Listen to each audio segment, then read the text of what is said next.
السلام عليكم ورحمة الله وبركاته. ازيكم حبايب قلبي؟ عاملين ايه؟ يا رب تكونوا بخير وفي صحة وفي سعادة وفي هنا.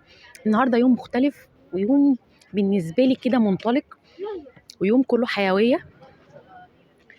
نزلت قلت ايه اعمل لكم يوم ترفيهي بعيد عن الاكل بقى والمطبخ والعيال. هم اي نعم معايا، لكن بره البيت. يا رب الفيديو النهارده يعجبكم. ما تنسوش تعملوا لايك وتعملوا اشتراك في القناة وتعملوا شير للفيديو كتير. ويلا بينا نشوف هنعمل ايه وهنصور ايه مع بعض. دلوقتي داخلين معهد البحوث البحرية. في جوه حاجات متحنطة كتير وزواحف وتماسيح وعروسة البحر وحاجات جميلة ورائعة جدا في اسكندرية. يلا بينا نشوفها مع بعض. ودلوقتي دخلنا المتحف الحفريات البحرية وجايين نستمتع بالمناظر الطبيعية الرائعة دي. هي أسماك متحنطة وأنواع منها متعددة كتير جدا، وسحالف وحاجات جميلة قوي وقواقع. بصوا هنا الأسماك الجميلة دي تحفة، أشكالها تحفة.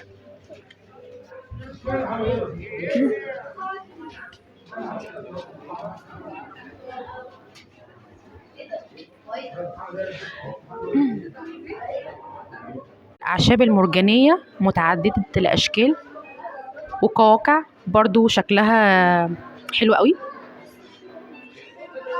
وشكلها رائع جدا.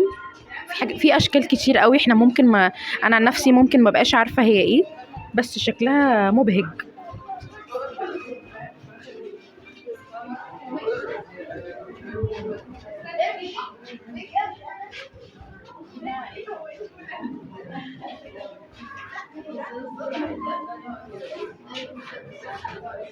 دي شكلها حلو قوي، شكلها جميل قوي دي.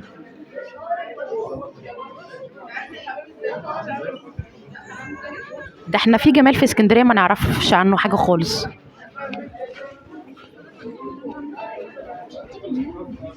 احنا عندنا في ناس بتيجي من بره مخصوص عشان تتصور ولو وهنا الطيور المهاجرة بكل انواعها وباشكالها، وفي معظمها من الطيور النادرة.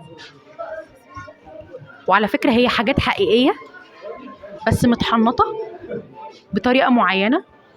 طبعا احنا مش عارفين طريقة التحنيط عاملة ازاي،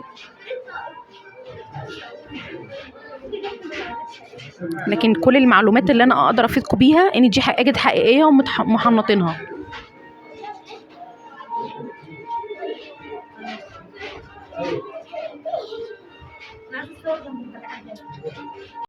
وهنا من الحاجات الممتعة اللي لفتت نظري خلتني ابقى مركزة معاها قوي سمكة القرش الضخمة دي. اعتقد ان اي حد بيخش المكان هنا بيلاقيها حاجة مميزة ولازم يتصور ويشوفها ويشوف تفاصيلها.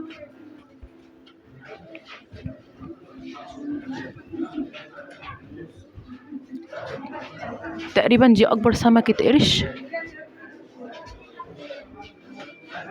هي برضو من الحاجات الحقيقية المحنطة هنا.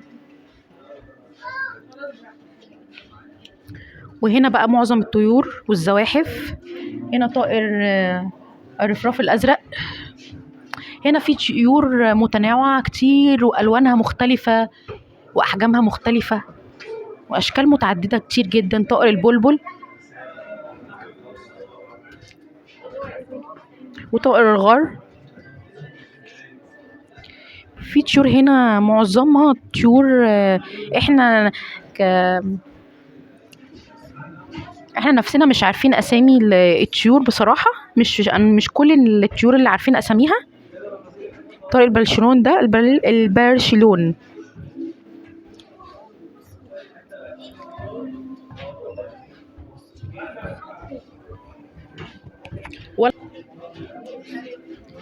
دي اشكال جرم البحر الاحمر، فيها الوان حلوه قوي ومختلفه. السمكه دي شبه سمكه المرجان اللي عندنا بس على حجم كبير طبعا.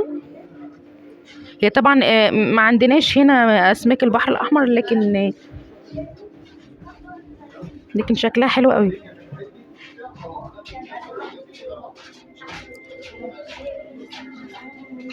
هنا ده هيكل عظمي للدولفين.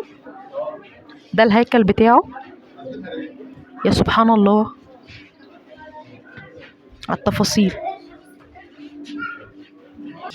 وهنا ده الهيكل العظمي بتاع الديناصور، بصوا تفاصيله، شكله ضخم جدا وملمسه عظم، انا لمساه عظم.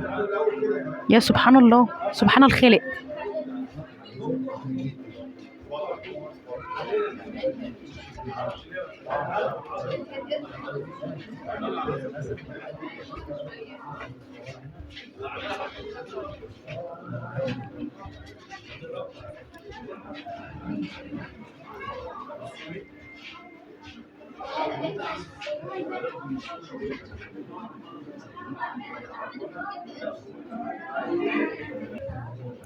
وهنا ده التمساح النيلي،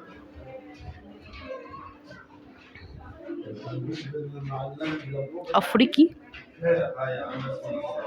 من الزواحف المتبقية في العالم. بص شكله حلو قوي.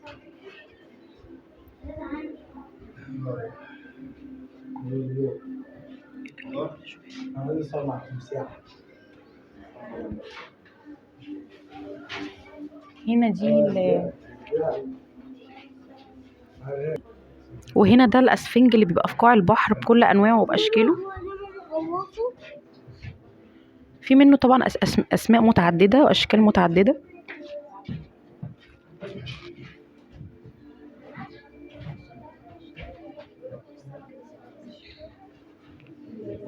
وهنا قابلنا حد من السياح جاي هنا يشوف بلدنا، ومقتنع جدا ان هي فيها خير وفيها حاجات جميله، عشان كده جايين طبعا يتفرجوا علينا. فاحنا بنسالها ايه رايك عندنا هنا في جو مصر. Hello. She has told you what you love in Egypt. Okay. Hello everyone. First, I love Egypt as country. I love Egyptian food, Egyptian people, because Egyptian people are very friendly. I feel like at home, and I hope I can back again, no, very soon. What's your name and okay. What you hope to Egypt to be for perfect? Can you repeat the last question? I'm Nabruna Radosh, and I'm from Italy, south of Italy, Bari. I'm in Egypt for a travel, for enjoy your beautiful country, Alexandria. Enjoy the time with the Egyptian people. What else? I hope I can back again very soon. What's your food you like in Egypt?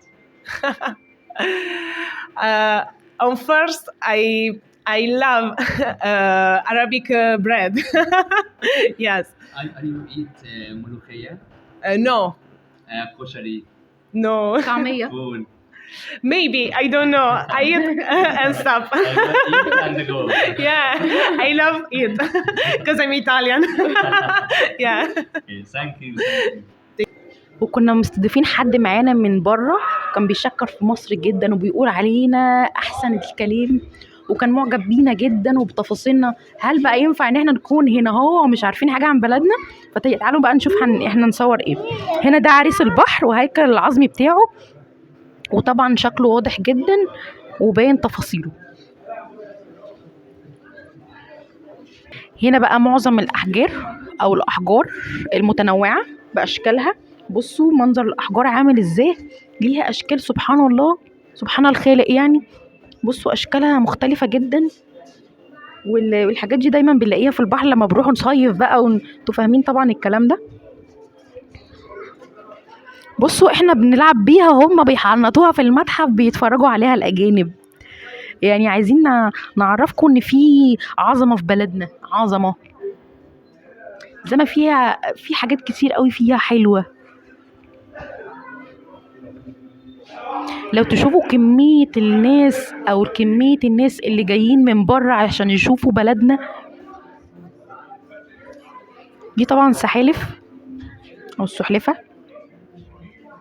سحلفه بحريه اسمه ابو قرش او مفكات القروش. بصوا المفكات عامله ازاي، شكلها حاد، والانياب عامله ازاي، بصوا الانياب عامله ازاي. دي حاجات حقيقيه وباينه تقريبا ان هي حقيقيه وواضحه جدا ليكم. دي طبعا باحجامها واشكالها. بصوا هنا النبان دي، بصوا الناب عامل ازاي.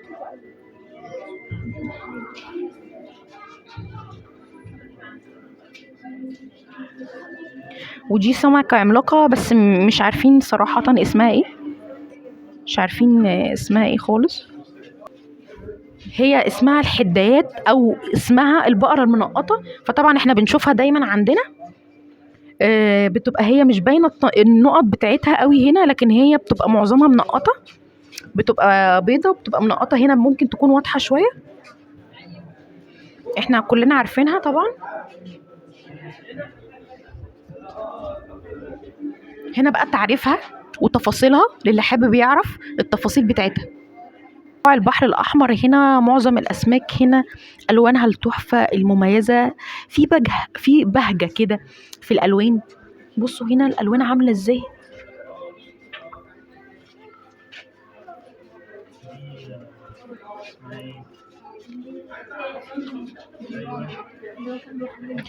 والأعشاب بتاعتها وألوانها.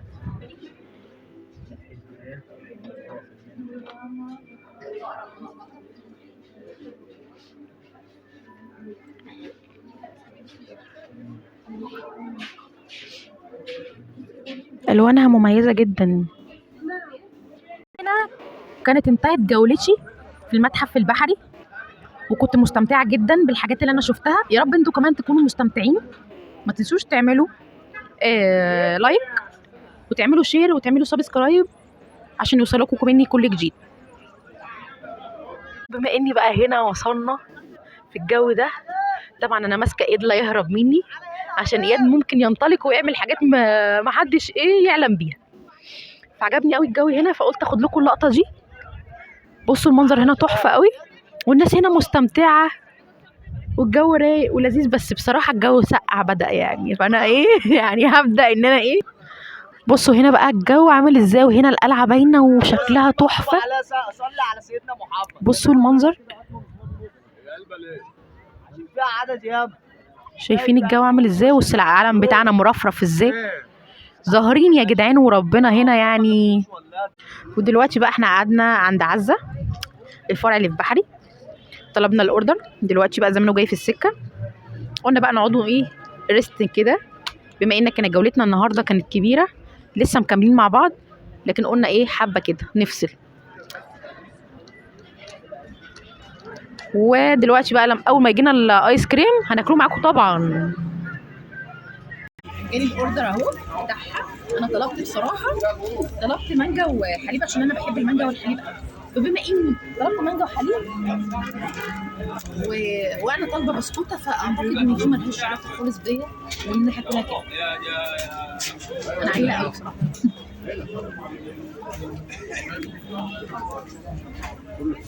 انت طلبت ايه؟ ايس كريم، وقلنا نتمشى بقى على الكورنيش كده.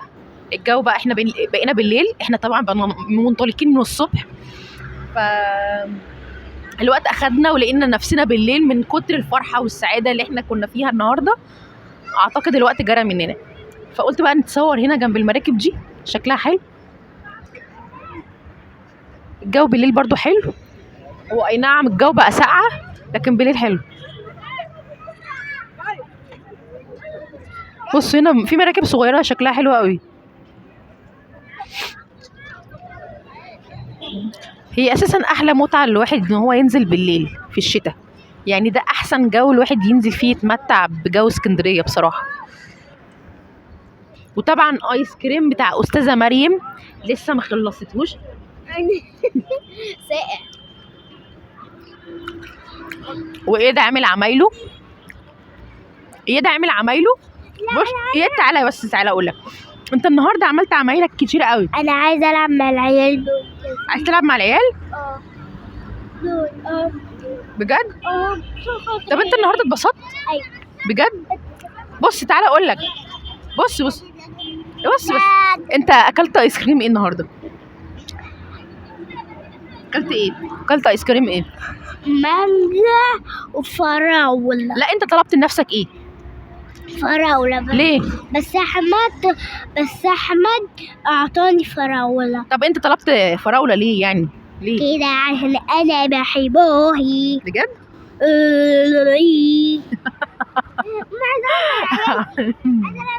طبعا اياد لازم ياخد اللقطه بتاعته. مكملين بقى مع بعض، مش عارفين لسه هروح فين. ولو وصلتوا لغايه هنا ما تنسوش تعملوا اللايك، تعملوا اشتراك في القناه وتفعلوا زر الجرس عشان يوصلكم كل جديد.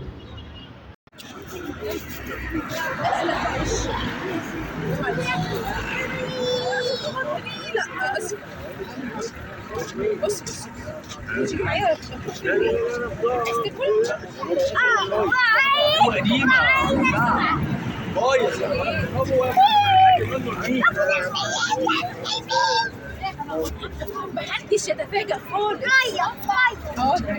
محدش يتفاجأ خالص. هجيب لك. هنا بقى طبعا ما تتفاجئوش، احنا جوعنا بما ان اليوم طويل، فقررت ان انا اكل كشري واختمها باكله كشري. احنا يا جماعة بنسجع المطعم. بنسجع المطعم. فقررت ان انا اختمها باكله كشري، فجيت هنا عند مصراوي كشري. فيلا بينا بقى نخش جوه نشوف هنطلب ايه. طبعا بعد معاناه بعد ما طلعنا هنا المطعم، واياد روقنا جدا جدا. هو طبعا اياد ما بياكلش كشري، ولكن اوردر اياد مخصوص ان هو ياكل مكرونه بس مفيش كشري ده، يعني مفيش بصل، مفيش عدس، مفيش اي حاجه. فاضطريت ان انا اطلب له اوردر خاص هو ومريم، ومستنيين دلوقتي الاوردر ونشوف بقى هيبقى طعمه عامل ازاي. انا اول مره اخش هنا في مصراوي اكل كشري بصراحه، فانا هقول لكم بقى طعمه ايه ولا ايه. ماشي، يلا بقى نشوف مع بعض. ودلوقتي الاوردر نزل لنا. بص الطبق مبدئيا شكله حلو ومرتب وسخن على فكره، ودي علبه الصلصه، وهنا توم، وهنا طبعا الشطه. فهدوق بقى واقول لكم، يعني انا لسه ما دقتش.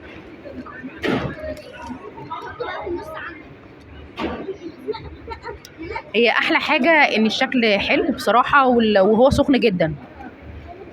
طبعا الكشري هو اصلا ما بيتاكلش غير كده. انا هشيل الميه كده وافتح، مش راضي يتفتح. حد يجي يساعدني بقى يا مريم. خلي بالك فرقع علينا. لا هو محتاج حد يساعد. فتحت الشطه مولعه نار، وده الخل احطه كده. الشطه نار نار نار يعني صراحه. ناخد حب من الشطه بس كده، واخد انا الشطه على فكره دقتها مولعه نار جدا. اخد شويه صلصه كده وادوق بقى. اول حاجه هم حاطين بصل مقرمش، وحاطين تقريبا ده دي بطاطس مقرمشه. بس في مشكله هنا ان المعلقه عارفين اللي هي كده مايله، مينفعش يعني. فماشي ما علينا. بسم الله الرحمن الرحيم.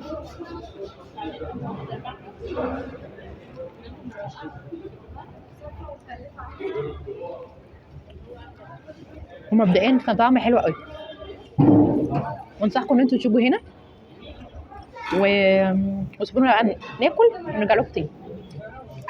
ودلوقتي احنا في نهايه يومنا، ويا رب تكونوا استمتعتوا بالفيديو. بس قبل ما ننهي معاكم النهارده لقائنا، هوريكم بس الكوبري الجديد اللي اتعمل في 45 من بعيد كده. هو بقى شكله حلو قوي، وعملوا هنا مدخل يعني بيخشوا نفق، عملوا نفق بقى. المنظر هنا في 45 حلو قوي. وهنا عملوا برضو نفق للمواصلات، سهل عليهم المواصلات جامد جدا، وبقى الشكل هنا حلو قوي. فيا رب النهارده يكون الفيديو عجبكم، ويكون يعني كفيديو ترفيه بالنسبه لكم يكون كويس. انا بالنسبه لي النهارده استمتعت جدا، واي نعم اياد خرف معايا كتير، بس الحمد لله. يا ريت بقى تتفرجوا على الفيديو، تعملوا شير كتير، حطوا لايك، وتعملوا اشتراك في القناه، وتفعلوا زر الجرس عشان يوصلكم كل جديد. ودلوقتي اقول لكم السلام عليكم ورحمه الله وبركاته. باي باي.